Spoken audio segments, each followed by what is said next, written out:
বাংলাদেশের ফুটবল বিশ্বকাপ বড় কোনো টুর্নামেন্ট চলাকালীন ফুটবল তারকা লিওনেল মেসিকে নিয়ে আজেবাজে মন্তব্য প্রায় দেখা যায় সামাজিক যোগাযোগ মাধ্যমে।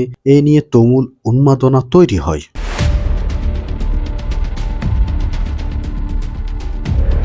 এই উন্মাদনাটা ধর্মীয় ও সামাজিকভাবেও প্রভাব ফেলে। বিভিন্ন ওয়াজ মাহফিলে ইসলামিক বক্তা বা হুজুররা নিয়মিত বক্তব্য দিয়ে থাকেন। তুই যেই মেসির পাগল, মেসি 3টা ফুটাইছে বিয়া সারা।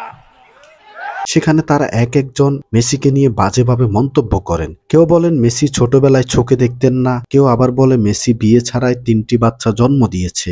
মেসি যে গার্লফ্রেন্ড নিয়ে ঘুরে, ওই শরীরে বিয়ে করে নাই মেসি।